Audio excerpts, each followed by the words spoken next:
Olá, amigos, estamos começando mais uma edição do nosso Hora H, esse início de semana com certeza, pelo menos tudo indica, né? Usei a expressão com certeza, mas pelo menos tudo indica que deveremos ter muitas novidades aí na questão judicial aqui no município, de casos que estão sendo acompanhados pelo Hora H. Então, toda a expectativa nesta semana, inclusive a questão envolvendo o transporte público. Eu, antes de mais nada, quero começar falando sobre aquela notícia que nós demos na sexta-feira passada, no dia 7, sexta-feira passada, de que há uma disposição do governo do estado, teria até já sido assinado o contrato, de alugar o antigo prédio da Antártica, ali na Avenida Castro Alves, à razão de R$80 mil por mês, a informação que chegou para o Hora H, para centralizar naquele prédio, depois de feitas todas as adaptações necessárias, todas as unidades da Polícia Civil que hoje estão espalhadas pela cidade. Ao invés de você ter a DIG num prédio, a DISE em outro prédio, você ter o plantão permanente de polícia ali na Avenida Santo Antônio, você ter a seccional na Santo Antônio e outras coisas mais, você juntaria todas as unidades policiais, todos os distritos policiais, inclusive, aquele que fica lá na Avenida das Esmeraldas, outro que fica ali na Avenida Brigadeiro Eduardo Gomes,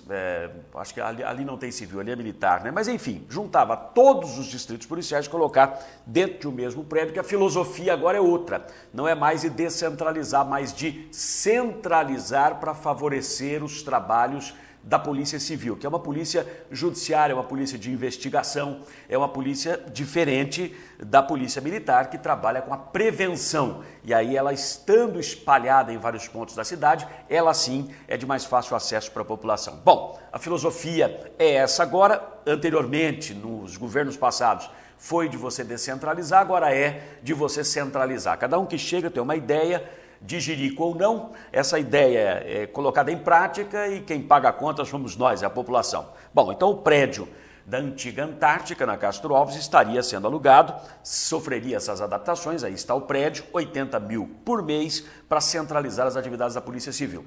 Eu recebi um telefonema de uma pessoa que tem bastante conhecimento nessa área, me dizendo o seguinte: Ailton, a questão de 2 anos e pouco, houve um projeto com a finalidade de reformar o prédio da Polícia Civil na Rua Gonçalves Dias, ali no centro, ali na frente da OAB, onde antes tinha a cadeia pública, aquela coisa toda que hoje não existe mais. Muito bem, e esse projeto de reforma e adaptação desse prédio na Rua Gonçalves Dias tinha por finalidade centralizar também as atividades da polícia. E aquele prédio é do Estado, esse aí não, esse aí seria alugado por R$80 mil por mês. E essa pessoa que me telefonou disse, converse inclusive com o vereador delegado Wilson Damasceno, porque ele chegou a correr atrás desse projeto para saber onde é que está parado esse projeto da reforma do prédio na Gonçalves Dias, porque é pertinho ali do terminal urbano, onde os ônibus param, fácil acesso para toda a população, não sei como é que fica a questão de estacionamento, que ali estacionamento é crítico, que é a área absolutamente central, como também me parece crítico o estacionamento aí no prédio da antiga Antártica, a menos que lá dentro, na parte de baixo, dê para estacionar os automóveis de todo mundo, não apenas de quem vai trabalhar na polícia para atender a população, como quem vai lá para receber o atendimento de quem presta o serviço público, não é verdade? Mas diz que existe esse projeto, eu vou inclusive procurar o vereador delegado Wilson Damasceno, porque entre você alugar um prédio, R$80 mil por mês, e você ter um prédio do próprio Estado, fazer as adaptações nesse prédio, se possível, melhor então você cuidar do que é próprio do Estado, próprio da coisa pública, do que você alugar prédio de particular, não é? A gente sempre fica com a pulga atrás da orelha quando se fala em particulares, porque sempre tem gente querendo levar vantagem em tudo. Bom, esse era o primeiro assunto que eu queria comentar, vamos checar isso aí. Muito obrigado pelo telefonema, as pessoas que mandam mensagens, que nos acompanham e que vão passando esse tipo de informação.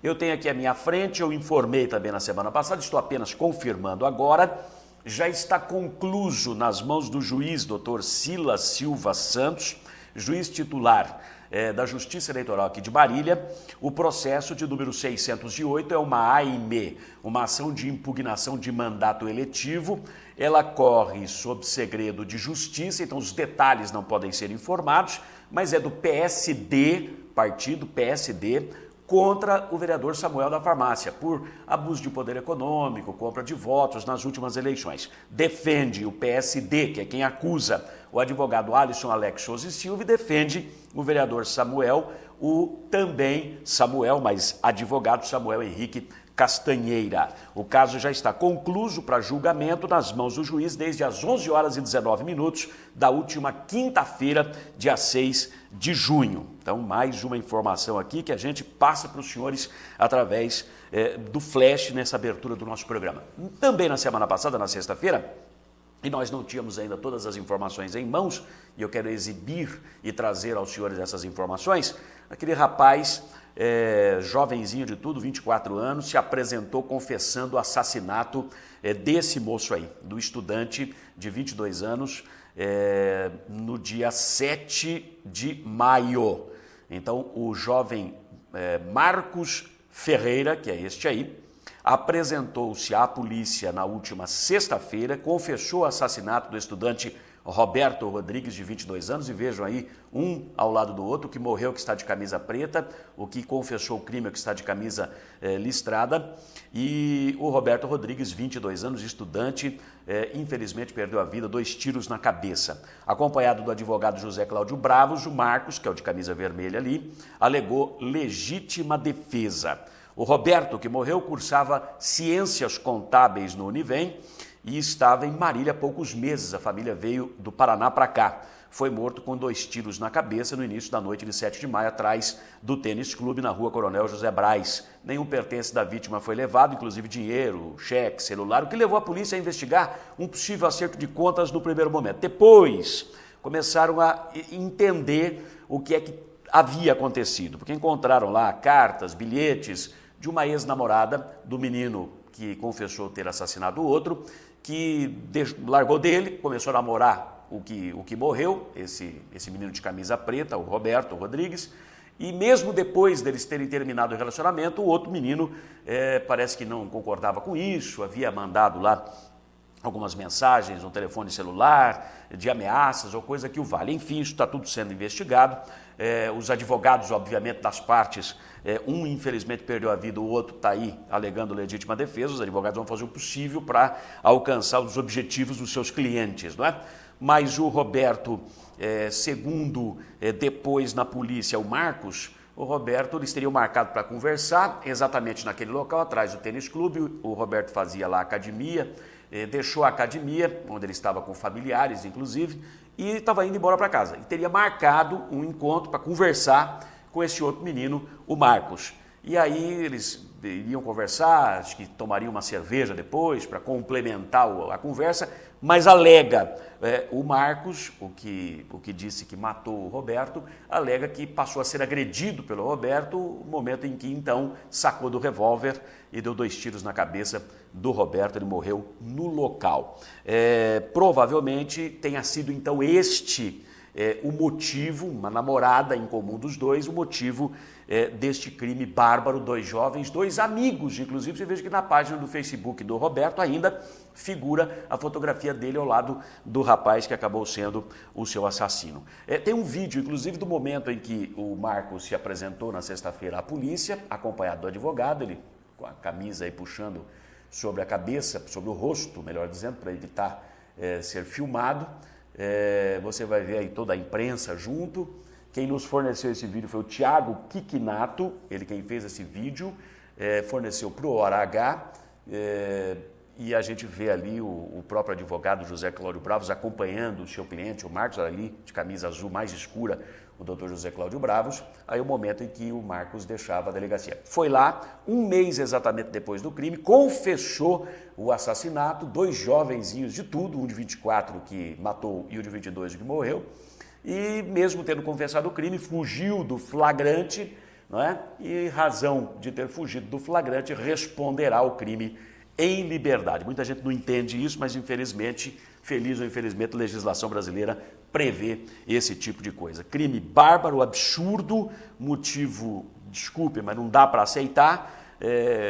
por mais grave que tenha sido a situação de relacionamento amoroso desses meninos aí e da mocinha envolvida nessa história, não dá para aceitar que é isso, tirar a vida de alguém, brutalmente ainda dessa forma, usando revólver, né? Uma coisa impensável, inimaginável. Então, mais esse assunto queria apresentar para os senhores no Flash, e para encerrarmos o Flash, haverá um protesto, um manifesto no dia 8 de julho, todas as pessoas indignadas, insatisfeitas ou, resumindo, cansadas com o estado de total abandono que chegou à nossa cidade, à nossa população, além da maneira de como ela, a cidade, seus problemas são administrados, deve mudar de posição, sair do discurso, partir para a ação libertadora e transformadora da nossa realidade.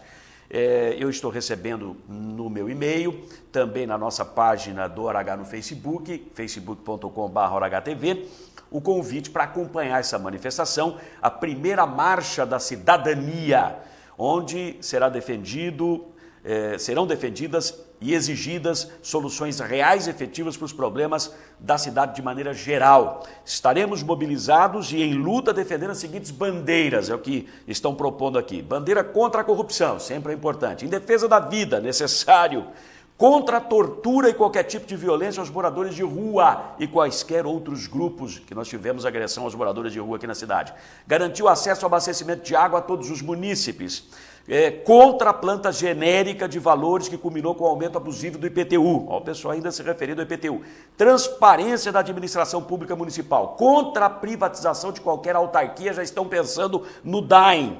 A favor da valorização do servidor de carreira e dissídio, né, atendimento à campanha salarial com o INPC do ano, corrigindo salários, mais aumento real. Transporte público eficiente de qualidade, muita gente reclamando do serviço prestado pelas novas empresas de ônibus e por aí vai. Reunião está agendada para definir os detalhes dessa primeira marcha da cidadania. A reunião será amanhã, dia 11, 8 da noite, no CDP José Bonifácio, Rua José Bonifácio 380, no centro. Todos devem comparecer, são bem-vindos, pipipi, popopó. O pessoal está fazendo esse convite, inclusive integrantes do Conselho Diocesano de Leigos e Grupo de Fé e Política de Marília. Marcelo Alves é quem está mandando este apelo para que se divulgue essa manifestação. Primeira marcha da cidadania prevista para 8 de julho, daqui um mês mais ou menos, mas a reunião que vai organizar tudo vai acontecer amanhã, dia 11, ok? A gente vai acompanhar, obviamente.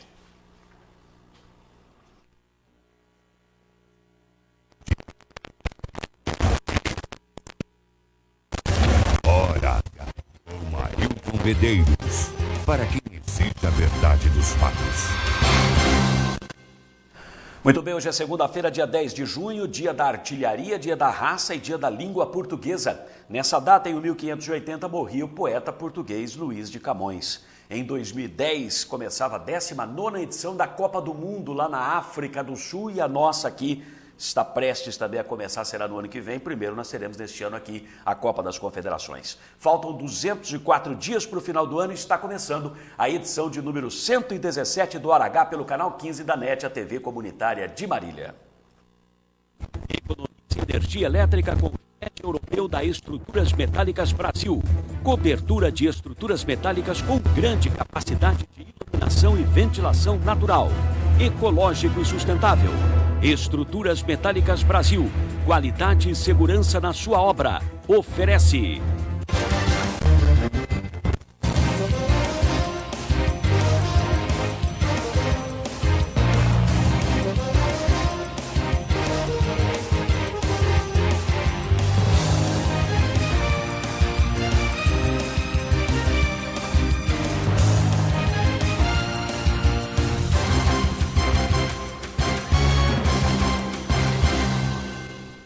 E veja agora os principais assuntos desta edição do Hora H. Saúde, apresentados novos balanços da vacinação contra a gripe, os casos de gripe suína e dengue em Marília. Caso Vinícius, novo julgamento não modifica a decisão de abril e mantém o prefeito no cargo. o julgamento já aconteceu inesperadamente. Você vai acompanhar os detalhes já já. Câmara, prefeito propõe projeto que muda a regulamentação de publicidade ao ar livre aqui na cidade. Na exposição de motivos, diz que a legislação ficará mais rígida e restritiva para evitar excessos cometidos atualmente. Servidores, apesar de entender que a legislação está sendo descumprida pela prefeitura, sindicato não consegue decisão judicial para garantir a correção salarial da categoria. Negociações também continuam emperradas. DAI, Conselho Deliberativo, aprova a criação de taxa para análise da água para terceiros. Aumento do consumo mínimo e possível correção de tarifa serão discutidos em outra reunião. Com estas e outras notícias, começa aqui o Hora H desta segunda-feira.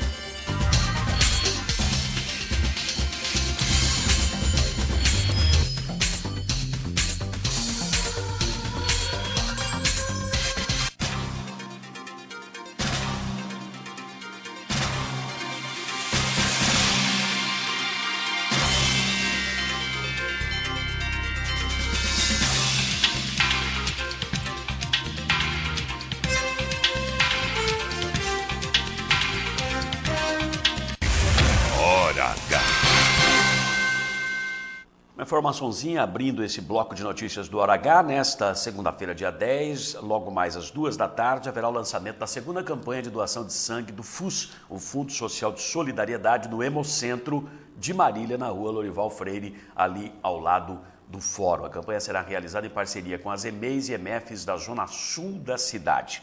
3 unidades de saúde foram visitadas pelo prefeito Vinícius Camarinho, o secretário municipal da Saúde, semana passada. O Estratégia de Saúde da Família da Vila Real, Unidade de Saúde da Família do Parque dos Ipês e Clínica Saudável, que é o postão lá do Jockey, que atende também moradores do Marajó e do Santa Paula, onde as unidades de saúde no final do ano passado foram fechadas. O objetivo dessa visita do prefeito e do secretário a esses locais foi despachar diretamente de lá, deliberando sobre reformas, adequações, adaptações e até mesmo construção de nova unidade de saúde. Na ocasião, o secretário da Saúde, Márcio Travalini, falou dessa iniciativa junto às unidades de saúde da Zona Sul, citando inclusive a construção de nova unidade no Parque dos Ipês e reforma na Vila Real. Você acompanha o áudio que foi encaminhado pela assessoria de imprensa da Prefeitura de Marília. Nós estamos visitando algumas unidades aqui da Zona Sul, especial Vila Real e o Parque dos Ipês, que são unidades que estão necessitando de reformas, no caso do Vila Real, né, e adequação de mobília. E aqui no Parque dos Ipês, uma casa alugada desde 2004, que não sofreu adequados cuidados. As 2 unidades estão sob uma ação do Ministério Público. O prefeito, junto com o secretário, está assumindo a responsabilidade de mudar essa realidade. Ainda esse ano nós vamos dar ordem de serviço para a unidade do Vila Real ser reformada ao longo desse ano e o ano que vem. E nós estamos aqui nesse momento no Parque dos Ipês, conversando com a equipe, para que nós possamos ver a possibilidade de desenvolver um processo de construção de nova unidade.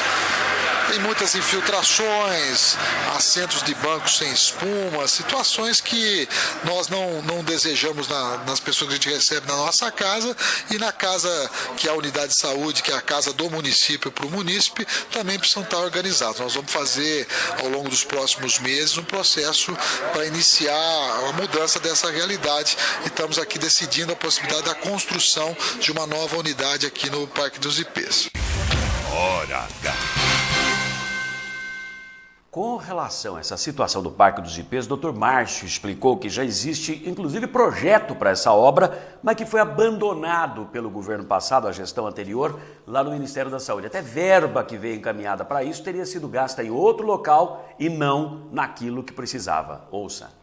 Nós temos a planta, temos a locação, temos um projeto que está no Ministério da Saúde, abandonado pela gestão anterior, cuja parte dos recursos foram inclusive aplicados em outras finalidades, que não a do investimento na construção da unidade. E nós estamos negociando com o Ministério para que o município possa colocar a menor quantidade de recursos possível dentro dessa crise financeira, mas possamos atender a comunidade mobilidade aqui do Parque dos Ipês e também do entorno, bem como do Vila Real. Hora H.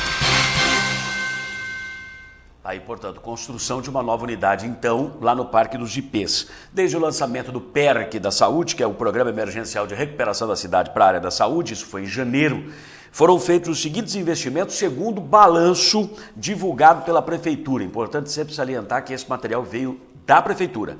Contratação de 7 médicos, recuperação de veículos com recursos próprios do município, aquisição de 7 veículos novos e 1 micro-ônibus, compra de 86 itens de materiais de consumo para estoque por 90 dias, aquisição de 59 tipos de medicamentos com estoque para 60 dias, autorização para termo aditivo com o Hospital Universitário da Unimar para 5.333 novos exames laboratoriais, compra de 2.390 exames por imagem, que isso tudo estava parado, termo aditivo também com o Hospital Universitário para a realização de 2.000 exames de raio-x lá no pronto atendimento PA da Zona Norte. Isso também estava com uma fila de espera muito grande. Então essas as medidas tomadas na questão do PERC da saúde. E ainda dentro da história da saúde, mas mudando o assunto de pato para ganso, Secretaria Municipal da Saúde aqui de Marília divulgou, através da assessoria de imprensa, novos balanços da vacinação contra a gripe aqui na cidade, casos suspeitos de gripe suína, o H1N1, e também de dengue. Os resultados são os seguintes. Gripe suína. Foram feitas até agora 21 notificações de casos suspeitos. Destes, 17 resultaram negativos. Então, de 21, 17 negativos. 1 positivo. O paciente já teve até alta, graças a Deus, nenhuma complicação maior. E 3 casos ainda estão aguardando o resultado dos exames. Então, um caso confirmado de gripe suína na cidade, de 21 casos suspeitos.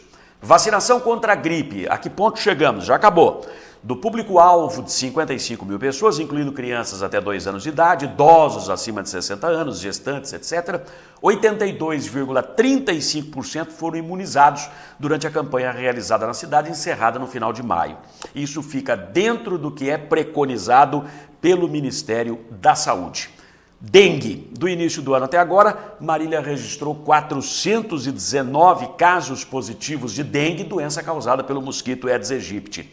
Segundo a Organização Mundial da Saúde, acima de 300 casos já se caracteriza epidemia. Apesar de termos aqui, então, uma epidemia de dengue, a Secretaria da Saúde garante que a doença está sob controle. 419 casos é nada, perto de mais de 10 mil em São José do Rio Preto, mais de 5 mil na cidade de Bauru e por aí vai. Então a gente ainda está conseguindo segurar a onda aqui em Marília. Mas é bom não fraquejar. Esfriou, esquece a campanha contra a proliferação dos criadores do mosquito. Não pode esquecer, não. Nós vamos a um breve intervalo, voltamos daqui a pouquinho, vamos falar dos servidores, vamos falar da Câmara Municipal, que tem sessão nesta segunda-feira, e da última reunião do Conselho Deliberativo do DAIM. O que é que ficou decidido, o que é que foi tratado? Já, todos os detalhes para você no Hora H.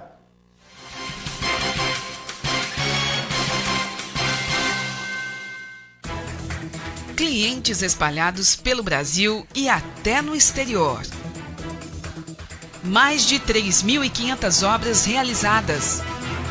Parque Fabril com 16.500 metros quadrados. Desenvolvimento de projetos, fabricação e montagem de estruturas metálicas industriais, comerciais e residenciais de médio e grande porte. Constante evolução tecnológica é o seu maior diferencial, propiciando mais qualidade, durabilidade, beleza e agilidade nas obras. Know-how adquirido em mais de 40 anos de atuação no mercado faz da Estruturas Metálicas Brasil uma das mais conceituadas e respeitadas empresas do setor no país. Estruturas Metálicas Brasil. Qualidade e segurança. Sindicato dos Trabalhadores em Transportes Rodoviários e Urbanos de Marília e Região. Sede própria desde setembro de 1992. Defesa permanente dos direitos e reivindicações da categoria. Assistência odontológica especializada à disposição do trabalhador. Atendimento à categoria nas cidades de Marília, Veracruz, Gália, Oriente, Pompeia, Paulópolis, Quintana, Herculândia, Tupã, Bastos e Iacrim. Sindicato dos Trabalhadores em Transportes Rodoviários e Urbanos de Marília e Região. A serviço do trabalhador há 25 anos. Rua Marcos Bordion, 815, Santa Antonieta. Delícias que dão água na boca. Cortes especiais de carnes assadas na brasa. Garantia de maciez e sabor incomparáveis. Frango desossado e crocante como você nunca viu. Costelão, joelho de porco e costelinha assados lentamente. Sem falar dos espetinhos e do torresminho mais sequinho e crocante de Marília. Encomendas para sábados, domingos e feriados. Delícias exclusivas do Costelão na Brasa. Aqui a carne é de qualidade, bem temperada e assada na brasa. Vem pra cá.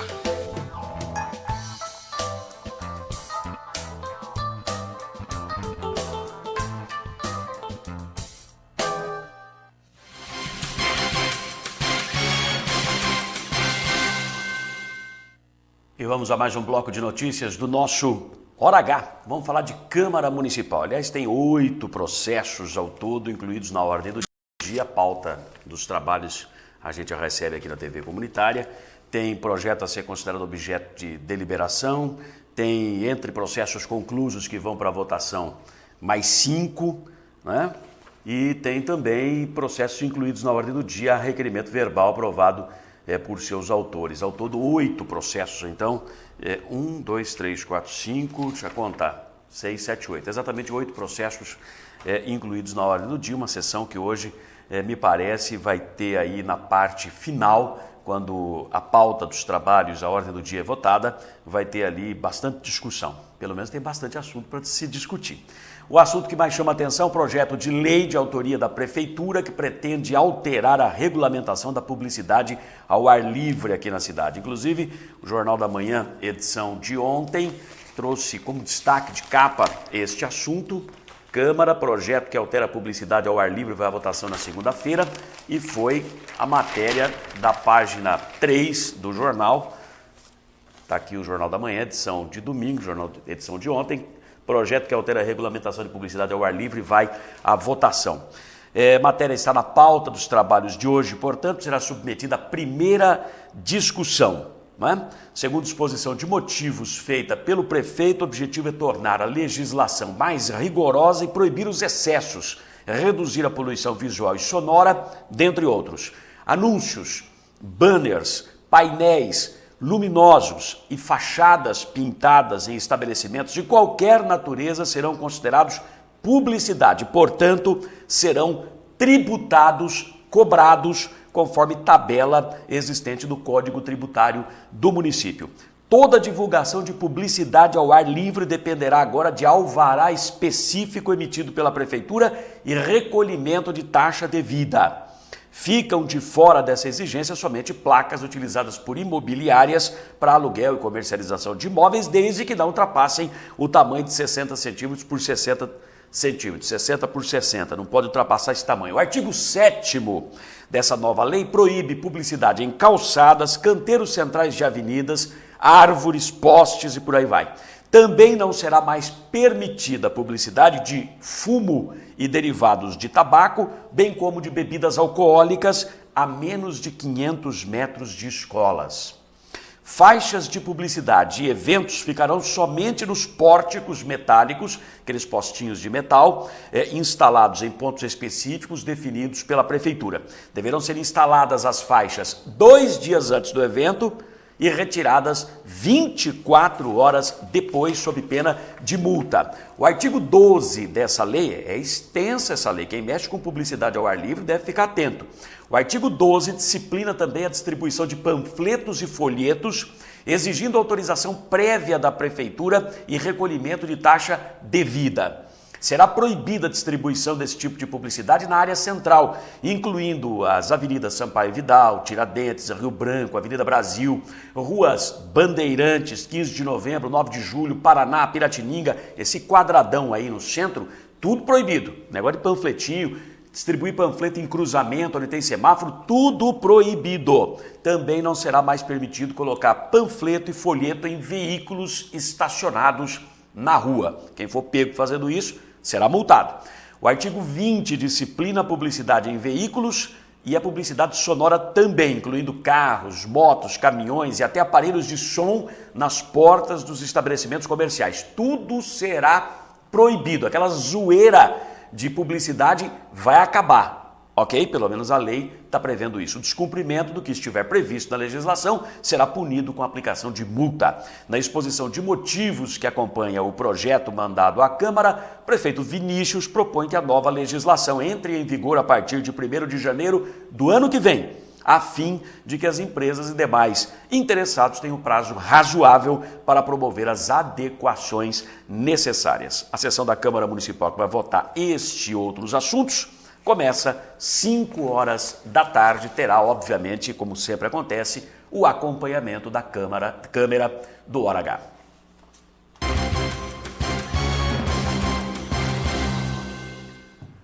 Vamos mudar o assunto novamente? Nem são retomadas as negociações da campanha salarial 2013 dos servidores com a Prefeitura, nem a Justiça decide sobre a correção salarial pelo INPC, o Índice Nacional de Preços ao Consumidor, para a categoria. Continua tudo travado, nem negocia todos os itens da campanha salarial com a Prefeitura, nem a Justiça decide ao menos o repasse da correção das perdas salariais para os trabalhadores da Prefeitura, os funcionários públicos municipais. Os quase 6 mil servidores estão em compasso de espera. Muitos já perderam a esperança, hein?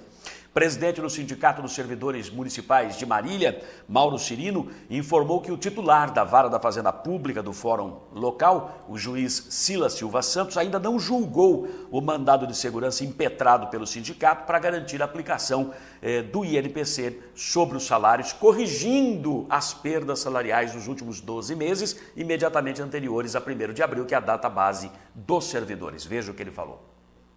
O nosso advogado tentou despachar com o juiz Silas sexta-feira, mas o juiz acabou não atendendo, talvez pela quantidade de serviço. E nós estamos no aguardo ver se essa semana sai alguma definição. Eu espero que saia, né? O tempo está passando, a legislação está sendo descumprida e o judiciário, no meu entender aqui, está cobrindo essa situação. Então a gente espera que essa semana o judiciário tome uma posição e que seja uma posição favorável aos servidores públicos, porque é isso que nós entendemos. A administração tem que cumprir a legislação, tem que cumprir a Constituição Federal e não pode ficar assim, levando isso com o tempo e os servidores tendo esse prejuízo desnecessário. Como eu disse, tem servidor já perdendo a esperança. Falou, nunca houve isso de você não repassar absolutamente nada para os servidores, né? Agora travou de vez, que é uma liminar na Justiça que conseguiu impedir que a Câmara Municipal votasse o projeto sugerido pelo prefeito, dividindo em 3 vezes, em 3 parcelas, o repasse do INPC. A legislação é muito clara, a Constituição Federal clara, de que a coisa tem que ser feita de uma única vez e não parceladamente. O Mauro Cirino deixou claro, mais uma vez, que o entendimento do sindicato é de que a Prefeitura está descumprindo a legislação sobre esse assunto. Veja aí. Nosso entendimento é esse, de que a administração está descumprindo a lei desde abril, ou seja, então o pagamento tem que ser retroativo a abril. Esse é o nosso pedido no processo. Alguns confundiram a situação do Damasceno com o nosso. O do Damasceno foi para trancar o projeto, o qual aqui eu aproveito para agradecer o Damasceno pela iniciativa, porque caso isso não tivesse acontecido, provavelmente já teria sido aprovado esse parcelamento. Isso pela Câmara Municipal, então travou a Justiça e impediu que a Câmara votasse o parcelamento do INPC. Exatamente, o pedido do Damasceno foi esse, de que o projeto não tramitasse e, infelizmente, conseguiu eliminar. E o nosso pedido, também existe esse pedido dentro do processo, para que não fosse julgado não fosse levado à Câmara nenhum projeto de parcelamento, mas o nosso objetivo maior, o nosso pedido maior é de que haja o pagamento do INPC retroativo ao mês de abril e de uma única vez. Então o vereador delegado Wilson Damasceno foi para a Justiça e ele obteve na justiça liminar que impediu a Câmara, semana passada, segunda-feira, de votar o INPC 7,22% no caso dos servidores, votar o INPC em 3 vezes repassado nos salários. A primeira em julho, a segunda parcela em outubro, a terceira parcela em dezembro. A Prefeitura alega que não tem condições de fazer diferente, que nem o INPC em 3 vezes teria condições, tem que aumentar a arrecadação para isso, que a situação é caótica, aquela coisa toda. Agora, está tudo travado. De um lado, a Prefeitura diz, eu queria dar ao menos o INPC parcelado, mas a Justiça me impediu, então não posso fazer mais nada. De outro lado, não são retomadas as negociações da Prefeitura com o sindicato e nem a Justiça, a vara da Fazenda Pública, decide o mandado de segurança impetrado pelo sindicato. Fica tudo como dantes no quartel de Abrantes. Eu nunca vi uma situação como esta, juro por Deus, confesso para os senhores, nunca vi. Chegar a campanha salarial, chegar a época de dissídio e de repente você não tem nada. Está tudo travado. Venceu em 1º de abril a data base da categoria. 1º de abril, 1º de maio, 1º de junho. Lá se vão 60 dias e até agora nada. E está todo mundo pianinho. Ninguém abre a boca para falar absolutamente nada, o que é mais triste ainda nessa história e preocupante. Preocupante.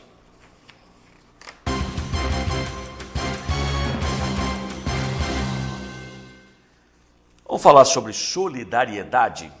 90 cobertores e agasalhos foram doados pelo Fundo Social de Solidariedade, o FUS, aqui do município, que é presidido pela mãe do prefeito Vinícius, a Paula Almeida, para crianças atendidas pelo restaurante infantil, entidade que funciona há 53 anos ali no Palmital. Atualmente, 93 crianças recebem alimentação e assistência pedagógica, assistência médica e também odontológica na entidade.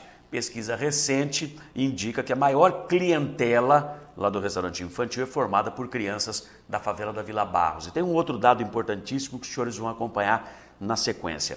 Veja aqui entrevista do presidente do restaurante infantil, José Agostinho Pinto Roim, que distribuída para a imprensa através da assessoria da prefeitura, que acompanhou a entrega dos agasalhos pelo FUS na semana passada. Preste atenção na entrevista, tem um detalhe importantíssimo. A nossa entidade ela não tem uma verba específica mensal. Então, toda a colaboração com o mariliense, o empresário, pessoa física que quiser contribuir com o restaurante infantil será bem-vinda. Hoje nós temos 93 crianças aqui que nós atendemos. Nós já acolhemos elas de manhã com o café da manhã, o almoço e um lanche bem reforçado à tarde.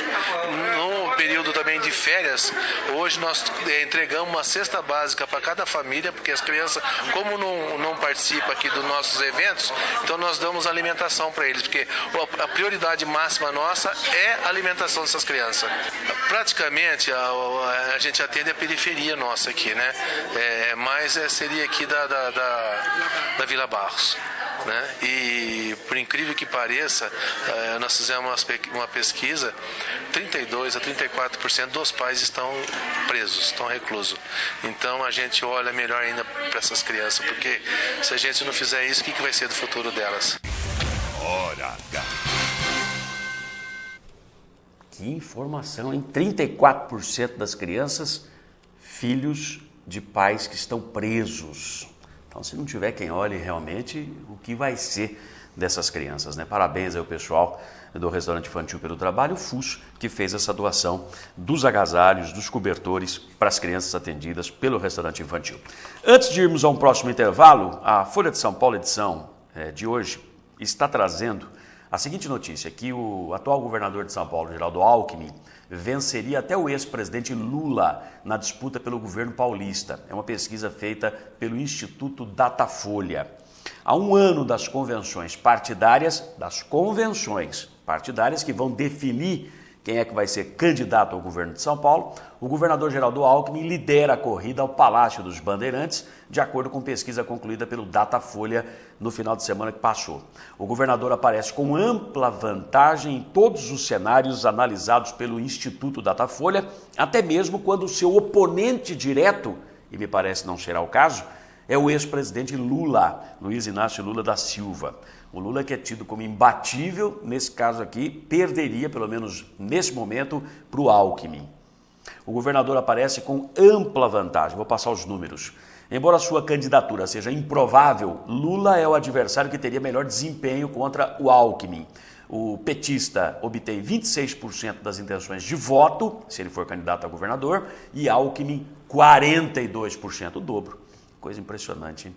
A entrada do ex-presidente na disputa no estado de São Paulo foi sugerida em novembro pelo marqueteiro do PT, João Santana, numa entrevista concedida ao próprio jornal Folha de São Paulo, mas Lula nunca manifestou interesse em se candidatar. O marqueteiro disse considerar Lula o nome ideal para unir os partidos que compõem a base da presidente Dilma na tentativa de tirar o PSDB do poder em São Paulo, apear o PSDB do poder em São Paulo. Eles já estão lá há quase 20 anos, os tucanos mandam na política de São Paulo há 20 anos. Alckmin, que planeja se candidatar à reeleição, está em seu terceiro mandato como governador do estado. O governo dele tem hoje 52% de aprovação, também segundo o Datafolha. Vamos ver alguns números aqui apresentados. O presidente da Fiesp, Paulo Scaff, do PMDB, pré-candidato, possível candidato ao governo de São Paulo, aparece em segundo lugar nos cenários pesquisados, com percentuais que oscilam entre 13% e 16%. Scaff apareceu várias vezes no horário nobre de televisão, desde dezembro, em comerciais da Fiesp, para defender medidas tomadas pelo governo para reduzir o custo da energia elétrica, reformar os postos no país. Esteve aqui na nossa região, inclusive. Com outros nomes do PT no páreo, Alckmin também desponta como favorito, oscilando sempre na casa de 50% a 52% das intenções de voto, o que seria suficiente para liquidar a disputa no primeiro turno das eleições. Porém, a gente sabe que eleição não é assim, né? Faltando tanto tempo, quem está no poder há bastante tempo costuma ser, de fato, aquele com maior percentual. Depois, quando começa todo mundo a aparecer, aí o cenário muda, sempre pelo menos foi assim. Mas por enquanto está aí, está dando Alckmin para a reeleição, embora estejamos aqui há um ano aproximadamente das convenções que vão definir os candidatos para o governo paulista. A gente volta num instante só, logo após o intervalo, vamos falar da reunião do Conselho Deliberativo do DAIM e do caso Vinícius também, que já teve outro julgamento no Tribunal Regional Eleitoral de São Paulo, sem que ninguém esperasse. O julgamento ocorreu na última quinta-feira. Já os detalhes.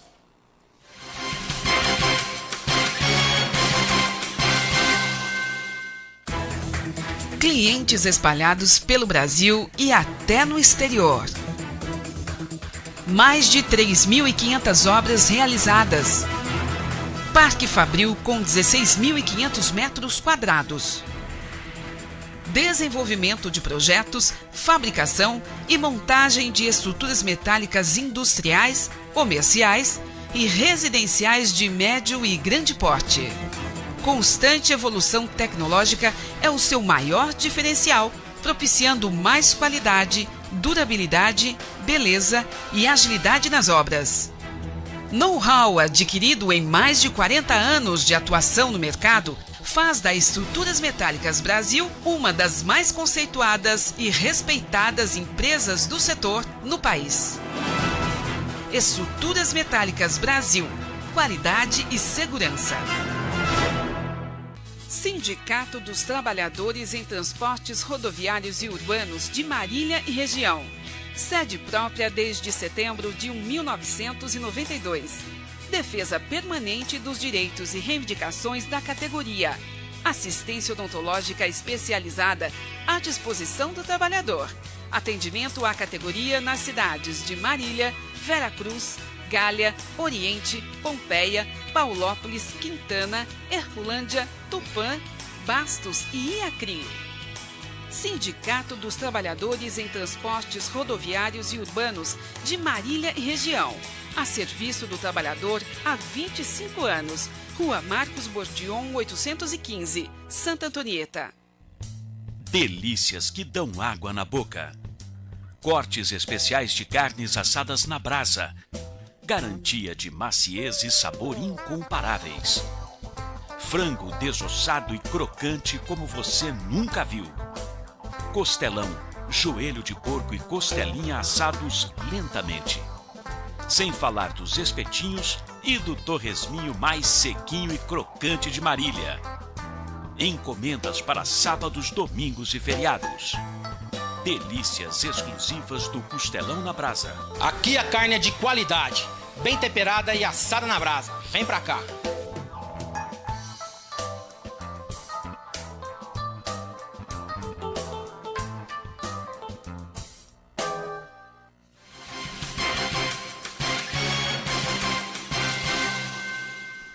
Muitos telefonemas chegando aqui na produção do programa. A Rosângela Martins anotou diversos deles. Primeiro, aquela questão da lei restritiva para a publicidade ao ar livre, faixas, cartazes, panfletos. O Roberto do Santa Antonieta, Zona Norte, telefonou dizendo: essa lei não é para beneficiar político, é para que ninguém solte panfleto contra eles. Então os políticos já estão se vacinando com relação a essa questão. Vai ser votado na Câmara Municipal ainda hoje.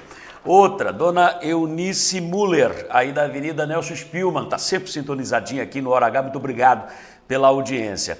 Ela diz que vai haver muita proibição pelo jeito. Muito bem. Ela pergunta: e as faixas da prefeitura indicando que estão trabalhando, mãos à obra, elas também vão gerar multas? Bom, dona Eunice, aí é faixa considerada de interesse público, né? Que é o próprio município divulgando o que está fazendo. Então, elas estão fora daquelas questões que podem gerar multas. Está previsto, inclusive, no texto da legislação. A dona Eunice escreve o seguinte: bom, se a prefeitura está trabalhando, o povo está vendo, não precisa de faixa, não precisa de aviso. O pessoal está bravo. Funcionários da saúde disseram que trabalharam no final de semana, no sábado, na campanha de vacinação contra a paralisia infantil, a vacina Sabin. Mas tiveram uma parte foi levada para comer em restaurante. Outra parte diz que recebeu uma marmita fria, mal feita, aberta. Muitos casos a marmita chegou aberta, tá muita gente reclamando. Então esse pessoal comprou lanche do próprio bolso para comer, porque disse que não dava para comer essa marmita. Teve uma senhora até que ela é funcionária da saúde, não quer aparecer, obviamente, quer evitar represálias. Ela falou: olha, eu até congelei a minha marmita para mostrar, porque se ela puder mostrar, a gente vai lá na casa dela, filma sem a identificar, ok? Então tá aí a queixa, a reclamação. Mudando o assunto de pato para ganso. O esperado novo julgamento do caso Vinícius já aconteceu na tarde da última quinta-feira, dia 6, e não modificou a decisão anterior dos juízes e desembargadores do TRE, o Tribunal Regional Eleitoral de São Paulo. Foi negado o provimento aos embargos de declaração apresentados pelos advogados que representam os autores da ação. Agora são autores a coligação PSDB-PTB e também o PMDB, que deixou de ser assistente simples, passou a ser interveniente. Esse é o nome técnico jurídico utilizado. E como interveniente, se você procurar no dicionário, vai ver que ele é um dos autores. Os advogados são Ademir Souza e Silva e Alisson Alex Souza e Silva, os dois. Eles pediram o efeito modificativo da decisão de 18 de abril, quando o recurso do Vinícius foi acolhido por 6-0, reformando a sentença de primeira instância do Fórum de Marília, que havia cassado o registro da candidatura dele e anulado seus votos, marcando nova eleição para prefeito. O julgamento na última quinta-feira aconteceu, abre aspas, palavras dos advogados, sem publicação da pauta e sem convocação dos advogados. Eles informaram isso por telefone à reportagem do Hora H. Nova decisão ainda não foi publicada no site do TRE. Admite-se que o acórdão deste julgamento saia até quinta-feira dessa semana, dia 13. Segundo os advogados, abre aspas novamente, o mais importante é que os novos documentos e provas apresentados neste caso agora fazem parte dos autos e seguirão para novo julgamento em Brasília, no Tribunal Superior Eleitoral, TSE, fecha aspas, para onde será encaminhado recurso especial. O processo em questão acusa o ex-candidato Vinícius Camarim, atual prefeito de Marília, de abuso do poder econômico e do uso da mídia. Tais abusos na mídia, dizem os advogados autores da ação, teriam ocorrido justamente nos veículos de comunicação que seriam de propriedade da família Camarinha, Jornal Diário, Rádios Dirceu AM e Diário FM, que compõem o grupo CMN, e também na Rádio 950 AM. Eles negam ser proprietários, de outro lado, a acusação de que são sim. De acordo com os advogados ainda, serão impetrados novos recursos no próprio TRE em São Paulo e, concomitantemente, no TSE em Brasília. Um dos advogados, doutor Ademir Souza e Silva, disse ainda que a forma como o julgamento de quinta-feira ocorreu foi, abre aspas, incorreta e ilegal. Ele pode, inclusive, pedir a nulidade desse julgamento. Ou seja, nada acabou ainda no famigerado caso Vinícius.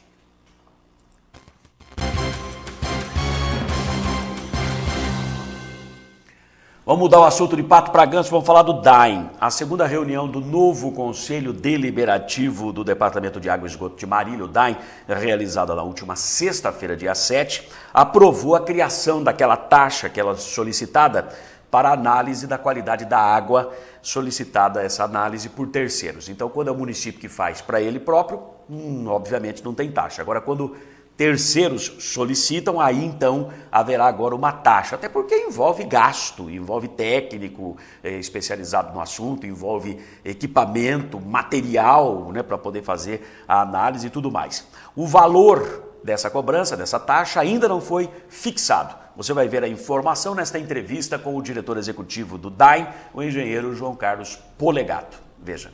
Isso aí era um caso que ocorria muito em Marília, que o pessoal pedia um monte de análise e a gente não tinha como cobrar e ficava, que até de outras cidades o pessoal trazia para cá, porque aqui não cobrava. Então, e na verdade isso aí gasta tempo, pessoal.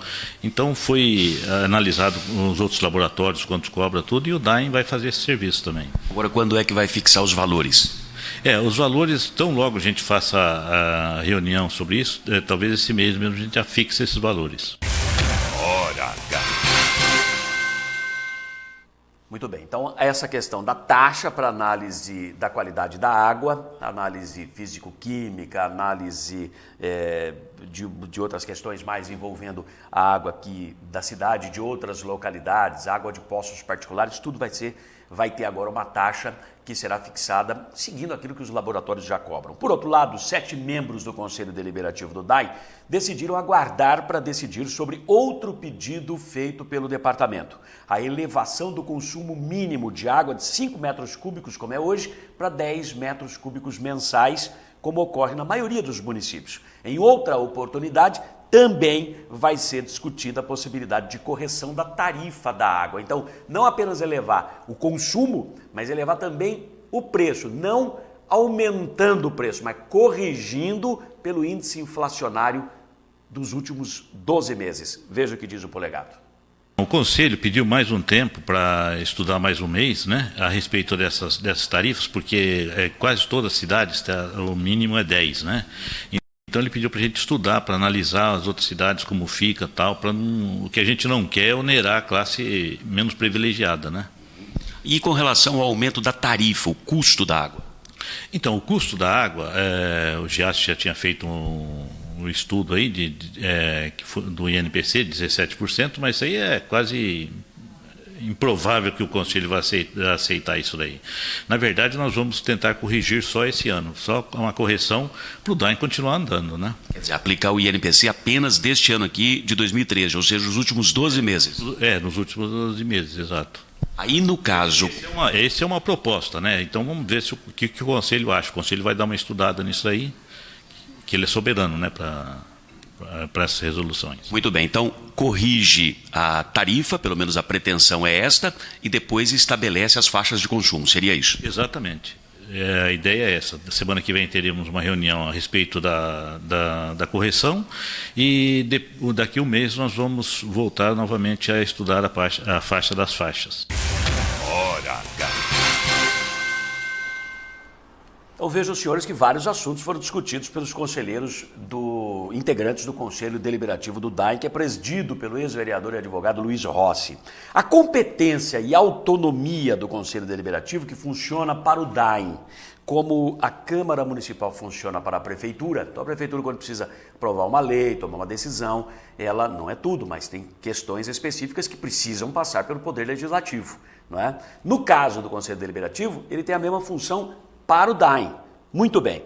Mas a competência e a autonomia, até onde vão a competência e a autonomia deste conselho, isso será alvo de discussão em futura reunião dos conselheiros. Até lá, eles aguardam pareceres de órgãos oficiais para tomar uma decisão mais segura, evitando conflito de competência entre o DAEM e a Prefeitura, como já aconteceu no caso do parcelamento dos débitos de munícipes com o DAEM. Lembram-se que o Conselho Deliberativo aprovou, tinha faixas de dívida e conforme o tamanho da dívida também era permitido fazer o pagamento em um número X de parcelas e aumentando o número de parcelas conforme aumentava o valor da dívida, valor mínimo de R$50 mensais de cada uma dessas parcelas e por aí vai. Aí o DAIM aprovou isso aí pelo Conselho Deliberativo, colocou em prática, a Prefeitura mandou um projeto para a Câmara contemplando aqueles que estavam em débito e já inscritos na dívida ativa do município para a Prefeitura, para a Indurb e para o DAIM também. E mudou o que o Conselho Deliberativo aprovou. Por exemplo, o valor mínimo aprovado pela Prefeitura, passando pela Câmara, foi de R$25, o valor mínimo no DAI era 50, e o número de meses para fazer pagamento também mudou completamente. E aí instalou-se um conflito de competência, se bem que a instância máxima é a Prefeitura. Então passou a valer o que a Prefeitura aprovou, mas botou na lata do lixo o que foi decidido pelo Conselho Deliberativo. Os membros falaram alto lá, peraí, vamos ver então o que diz o CEPAM, Centro de Estudos e Pesquisas da Administração Municipal, o que dizem outros órgãos oficiais, que são órgãos consultivos sobre essa questão, para a gente não ficar de bobo aqui, discute, põe ideia, faz texto, aprova e depois a Prefeitura desaprova tudo e faz do jeito que ela bem entende. Então, veja o que o Polegato falou a respeito dessa questão de até onde vai a competência, até onde vai a autonomia do Conselho Deliberativo. Nós estamos consultando os órgãos oficiais, né, CEPAM e mais uns com a própria Prefeitura, né, a respeito até onde vai a competência do DAIM. Você está falando em relação a o que é feito pela Prefeitura teria que ser feito a mesma coisa pelo DAIM, né? Então o Conselho vai estudar isso aí e nós vamos consultar os órgãos oficiais, né? O que deu margem a isso foi a aprovação daquele parcelamento de débitos inscritos na dívida ativa do DAI com relação ao consumo de água, que depois a Prefeitura aprovou um projeto igual também, prevaleceu da Prefeitura. Isso é que acabou criando essa confusão, seria isso? Seria praticamente isso aí. Hora H. Nada mais justo, né? Então tem uma reunião que vai acontecer na próxima sexta-feira agora, deve fixar o valor daquela taxa para análise da qualidade da água e depois uma outra reunião que ficou para o dia 5 de julho, um mês depois exatamente, numa sexta-feira também, da reunião realizada na última semana, na última sexta-feira, quando então essa questão da competência do Conselho Deliberativo do DAI será analisada e será batido o martelo em cima. Podemos ir até aqui, dali para frente já é competência da Prefeitura e não nossa, e ainda a questão de aumentar o consumo, o mínimo do consumo de 5 metros cúbicos para 10 metros cúbicos de água por mês. Isso já vai provocar um aumento de arrecadação no DAI, sem subir a tarifa, hein, de 300 e poucos mil reais mês. E também estuda-se aplicar o INPC do mês, o INPC do ano, dos últimos 12 meses, e não dos 3 últimos anos, que há uma defasagem, não teve reajuste nem correção do preço da água nesses últimos 3 anos, a defasagem seria de 17%, aplicar o INPC só do último ano para dar uma correçãozinha no preço da água, porque o DAI precisa fazer frente às suas despesas, ok? Então isso tudo para as próximas reuniões do Conselho Deliberativo. Olha, o telefone não para de tocar, tem gente ligando para cá dizendo que lá na Secretaria da Saúde, na Avenida República, muitas famílias pegam lá medicamento para crianças. As mães estão ligando, recebem informação que esse mês ainda não chegaram os remédios que elas pegam para essas crianças e nem leite para crianças que têm alergia ao leite comum. Idosos também estão aguardando na fila, diz que quem entra na justiça consegue, a justiça manda entregar o medicamento, aí consegue o medicamento. Quem não entra só recebe essa explicação. Não há previsão de chegada nem do leite para crianças alérgicas, nem de medicamentos para as crianças, nem para os idosos. A gente vai procurar o secretário da Saúde para conversar com ele a respeito desse assunto com toda certeza. Ok? Nós vamos ficando por aqui com mais esta edição do nosso Hora H. Lembrando para os senhores que será amanhã, dia 11, a reunião. Pode me passar aqui o papel mais uma vez, que eu tenho um minutinho ainda. Aquela reunião que vai decidir, vai ser amanhã, 8 horas da noite, no Conselho Diocesano de Leigos e Grupo de Fé e Política de Marília, que fica ali na rua José Bonifácio 380, ali no Palmital, José Bonifácio 380, amanhã, 8 horas da noite, reunião para definir aquela manifestação, primeira marcha da cidadania aqui de Marília, contra a corrupção, em defesa da vida, contra a tortura e agressão e violência aos moradores de rua, como aconteceu recentemente aqui, acesso ao abastecimento de água a todos os munícipes, contra a planta genérica de valores que culminou no aumento abusivo do IPTU, transparência na administração pública, correção salarial para os servidores com base no INPC dos últimos 12 meses, mais aumento real de salários, contra o cabide de empregos em que se transformou a prefeitura com cargos em comissão, com funções gratificadas, outras coisas mais, transporte público eficiente de qualidade para toda a população, cumprimento de todas as promessas de campanha. O pessoal vai pegar pesado, hein? Então vai ter a Marcha da Cidadania, ela será dia 8 de julho, mas para começar a organizar a coisa, a reunião será lá no Conselho Diocesano de Leigos, na rua José Bonifácio 380, amanhã dia 11, amanhã terça-feira, dia 11, a partir das 8 horas da noite. Um abraço a todos, obrigado pela companhia e até amanhã com mais uma edição do nosso Hora H. Tchau, tchau.